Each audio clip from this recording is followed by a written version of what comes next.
Halo, bertemu lagi di channel ini Capiana 91. Eh, Kali ini kita akan lanjut part 2 yang soal jurnal penyesuaian untuk PT apa ya? Cemara Clean ya. Untuk PT Cemara Clean. Video sebelumnya sudah sampai bagian E ya. Kita langsung saja di bagian F. Pada tanggal 1 Februari 2015, mendapat pinjaman dari Bank Dana Sejahtera sebesar 50 juta, bunga 12% setahun. Bunga dibayar setiap 6 bulan sekali, yaitu 1 Februari dan 1 Agustus.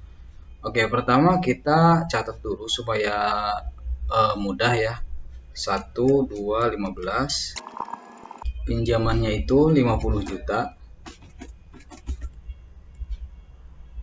Bunganya 12% setahun. Dan kita harus cari per bulannya dulu berapa. Tinggal 50 juta dikali 12% berarti setahunnya itu maaf maksudnya ini setahun ya.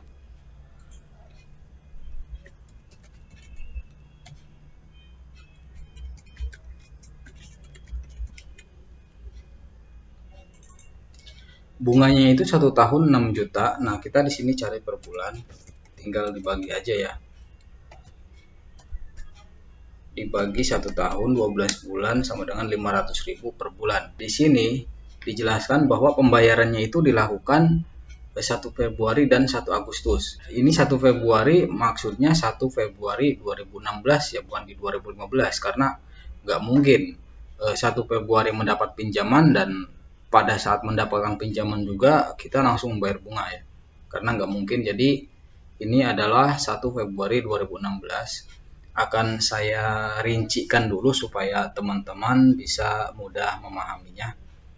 Oke, kita mulai dari 1 Februari 15, 1 Maret 15, 1 April 15.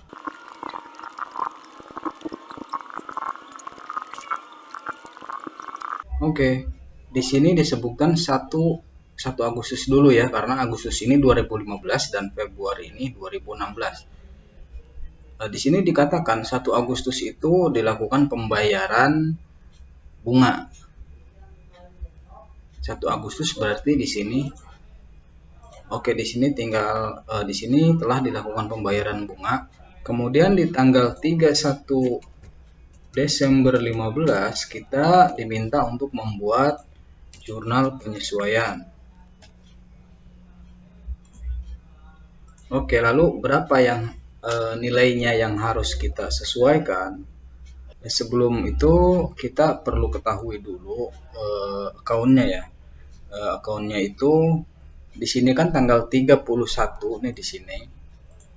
Nah, di tanggal 31 itu kita seharusnya membayar bunga. Tetapi karena pembayaran bunga itu dilakukannya di 1 Februari ini yang warna biru. Artinya di sini kita belum membayar. Nah, di sini kita hanya mencatat berapa bunga yang telah menjadi hutang ya. Karena yang namanya belum dibayarkan artinya hutang kan. Pertama kita catat ini untuk pembayaran bunga sudah tentu debitnya itu adalah beban bunga dan sisi kreditnya itu adalah hutang bunga. Nah, kenapa ini hutang? Seperti tadi yang sudah saya jelaskan bahwa di ini yang warna kuning ini di Desember, di 31 Desember ini kita hanya mencatat, kita tidak membayarnya itu di 1 Februari sesuai dengan yang disebutkan pada soal 1 Februari 2016. Nah, berarti di 31 Desember ini kita hanya mencatat. Nah, mencatat berapa yang menjadi hutang. Kita hitung aja ada berapa bulan. Di sini kan kita sudah melakukan pembayaran ya. 1 tahunnya kan 6 juta. 6 juta dibagi 2 kali pembayaran artinya 3 juta kan. Di sini kita sudah melakukan pembayaran sebesar 3 juta. Nah, kemudian berapa yang telah menjadi hutang? Ya berarti tinggal ini ada 1, 2, 3, ada 4 bulan. Ada 4 bulan yang telah menjadi hutang. 500.000 dikali 4 bulan, 4 kali 4 ya. Berarti 2 juta yang menjadi hutang. Oke teman-teman, ini untuk soal yang bagian F. Misalkan di Agustusnya itu belum dibayar juga, ya berarti tinggal ditambahkan aja semuanya. Oke, selanjutnya kita ke bagian yang G. Pada tanggal 1 September 2015 dibayar asuransi sebesar 4.800.000 untuk 2 tahun. Oke, perlu kita ketahui sebelumnya, 1 September 2015 itu jurnalnya seperti ini. Asuransi dibayar di muka pada kas atau bank. Memang di soal tidak diminta untuk membuat jurnal ini, di soal hanya diminta membuat jurnal penyesuaian, tapi ini hanya sekedar pengetahuan bagaimana asal usulnya jurnal penyesuaian. Nah, pada tanggal 1 September itu jurnalnya seperti ini, 4.800.000. Nah, kemudian di tanggal 31 Desember 2015 kita membuat jurnal adjustment untuk asuransi yang telah menjadi beban. Nah, asuransi ini untuk 2 tahun ya. 2 tahun berarti 24 bulan. Nilainya itu 4.800.000. Kemudian bagaimana jurnal penyesuaiannya? Kita cari tahu per bulannya berapa. Per bulannya itu tinggal dibagi 24. 200.000 ya per bulan. Asuransi ini berlaku dari 1 September sampai dengan 31/2017. Kita hitung saja dari September sampai Desember itu sudah berapa bulan? September, Oktober, Desember. Berarti sudah 4 bulan ya. Sebelum kita ke nilainya berapa, kita perlu catat dulu akunnya. Akun untuk penyesuaian asuransi dibayar di muka tentu adalah di debit beban asuransi pada asuransi dibayar di muka.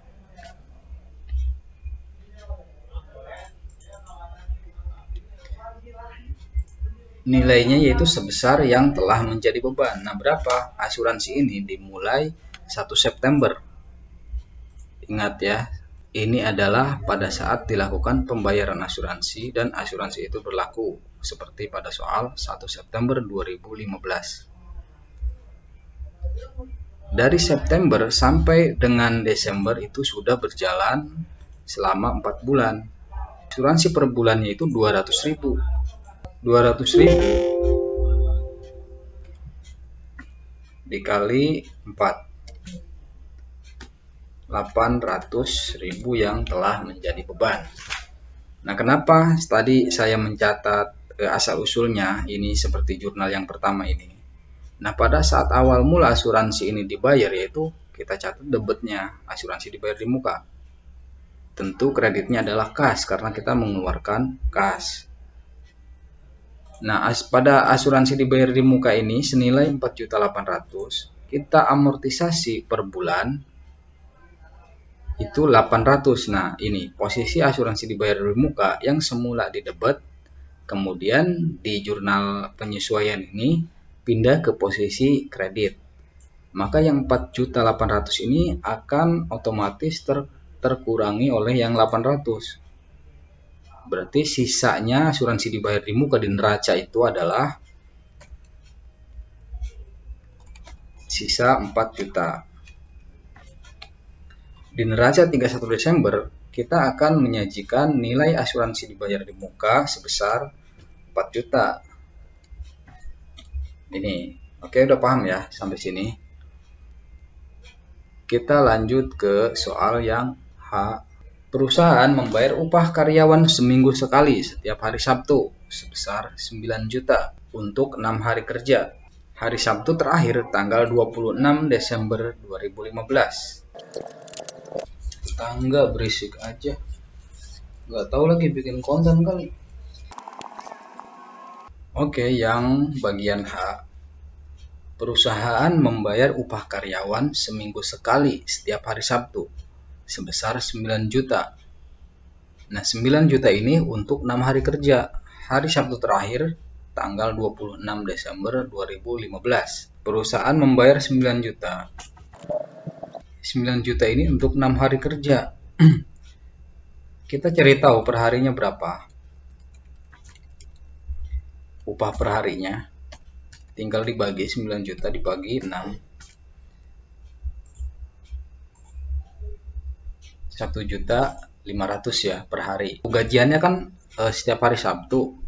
Hari Sabtu terakhir itu tanggal 26 Desember. Berarti di tanggal 26 Desember itu adalah tanggal gajian. Nah, dari tanggal 26 itu kan hari Sabtu dan hari Minggunya itu kan libur. Nah, berarti 26, 27 hari Minggu. Apa perlu saya tuliskan?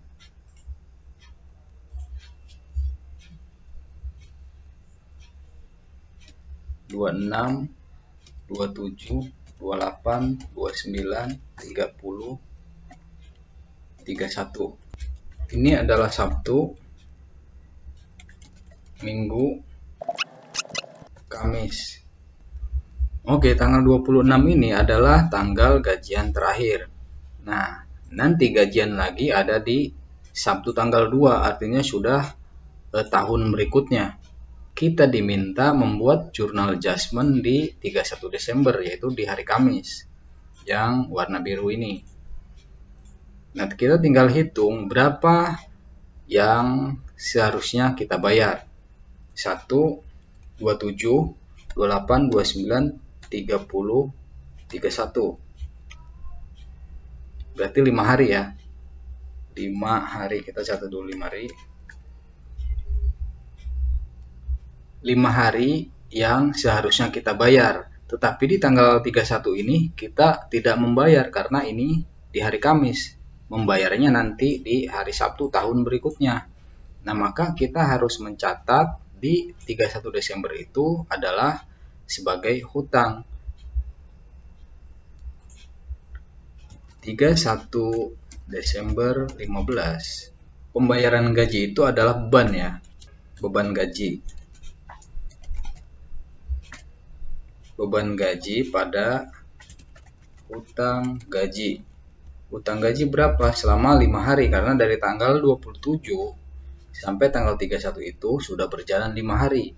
Tetapi kita tidak membayar, dan membayarnya itu di tanggal 2. Sedangkan kita tutup buku di 31 hari Kamis. Berarti ini ada 5 hari. Berarti 5 dikali 100, 1.500.000. Oke, beban gaji pada hutang gaji sebesar 7.500.000. Oke, sudah jelas ya di sini. Oke, kita hapus lagi. Kita lanjut ke yang I. Di neraca saldo terdapat akun peralatan sebesar 12 juta. Peralatan 12 juta.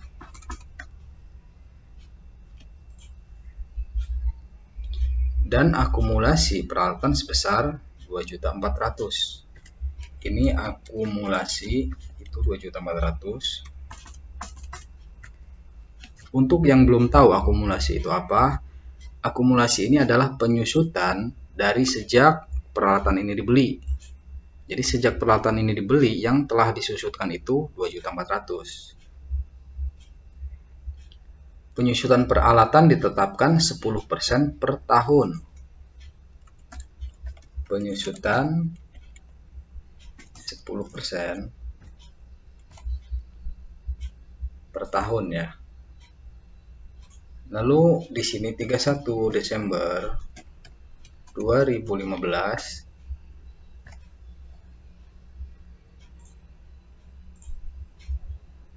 kita diminta untuk membuat jurnal adjustment. Bukan diminta ya, harus. Kita harus membuat jurnal adjustment.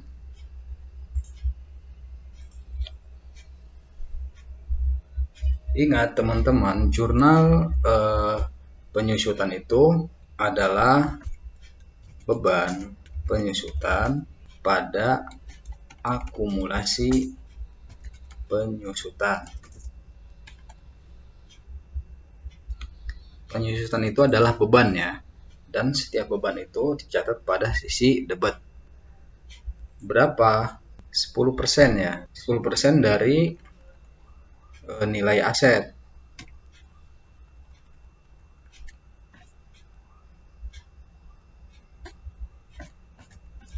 Nilai asetnya yang mana? Ya yang 12 juta ini. Oke, di sini sudah paham teman-teman. Nah, nanti akumulasi yang jurnal adjustment yang ini akan menambah akumulasi yang ini nih yang saya warna kuningin. Akan menambah ini di neraca. Nah, sedangkan yang nilai aset ini akan dikurangi oleh 2.400.000 ini. Jadi begitu prinsipnya. Jadi akumulasi itu selalu berada posisinya di bawah aset tetap tersebut. Kalau peralatan ya berarti di bawah peralatan, kalau kendaraan berarti di bawah kendaraan, dan seterusnya.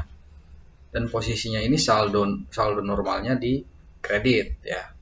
Maka dia akan mengurangi aset tetapnya. Oke, sampai sini sudah paham ya.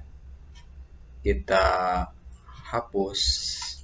Sekarang untuk yang terakhir, yang J, di neraca saldo terdapat akun piutang usaha, piutang AR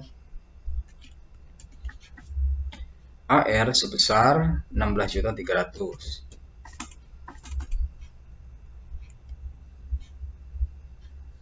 Taksiran piutang tak tertagih itu 2% dari saldo piutang. 2% dari saldo piutang. 2% dari saldo piutang yaitu tinggal dikalikan aja saldo piutangnya ini. Berarti taksiran piutang tak tertagih itu sebesar 326.000. Oke, jika terdapat piutang tak tertagih, itu tentu perusahaan kita akan mengalami kerugian. Yang namanya kerugian itu siapa yang nanggung teman-teman? Ya tentu perusahaan itu sendiri. Dan kerugian itu adalah beban. Ya beban bagi perusahaan. Ya artinya kerugian piutang itu dicatat sebagai beban kerugian piutang. Beban kerugian piutang tak tertagih. Kemudian sisi kreditnya apa? Yaitu cadangan piutang tak tertagih. Kenapa cadangan piutang tak tertagih? Karena di soal sudah disebutkan metode cadangan sebesar 2% ini dari nilai saldo di neraca. Oke teman-teman, ini kita sudah selesai ya. Ini adalah part 2, dan bagi teman-teman yang belum nonton di bagian satunya, klik link di deskripsi. Terima kasih telah menonton video ini dan semoga bermanfaat. Assalamualaikum warahmatullahi wabarakatuh.